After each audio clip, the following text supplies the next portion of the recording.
I think that nobody does emergency medicine without losing patients, without having people and families go through really challenging, terrible outcomes.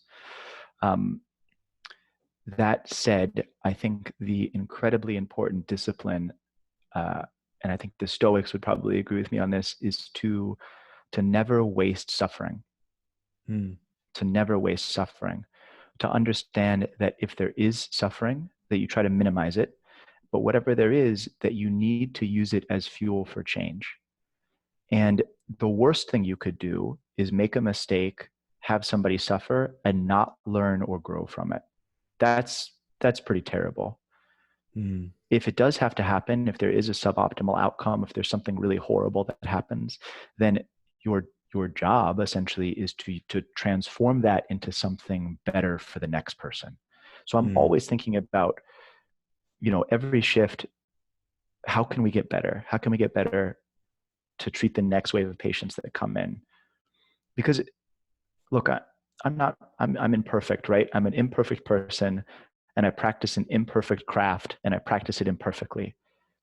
That's just the reality. I'm a human. There's going to be mistakes and people are going to suffer. But can I, over the course of my career, can I build enough of what's the right way to put that? Can I build myself enough to the point where when something does happen, I'm able to use it to become better tomorrow? And I think the Stoics talk about that a lot, right? So for me, when I read that quote by Epictetus about drowning fearlessly, the unsort of spoken part in my head about why I think this is about for the benefit of humanity is that, can you drown fearlessly so that somebody else watching from the shore is like, whoa, why did that guy do that? Why did he behave like that when he drowned? Why wasn't he flailing like this other person over here, right? And in that way, you create something that allows that suffering to be used in a meaningful way. And, I wish I could say, here's the magic answer of how to do that.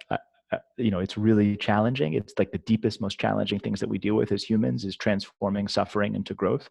But that idea of not wasting that suffering, and I think that's particularly important right now in the setting of this pandemic, when all of us are suffering to one degree or another. How do we not waste that suffering? How do we grow ourselves and our communities as we're doing it?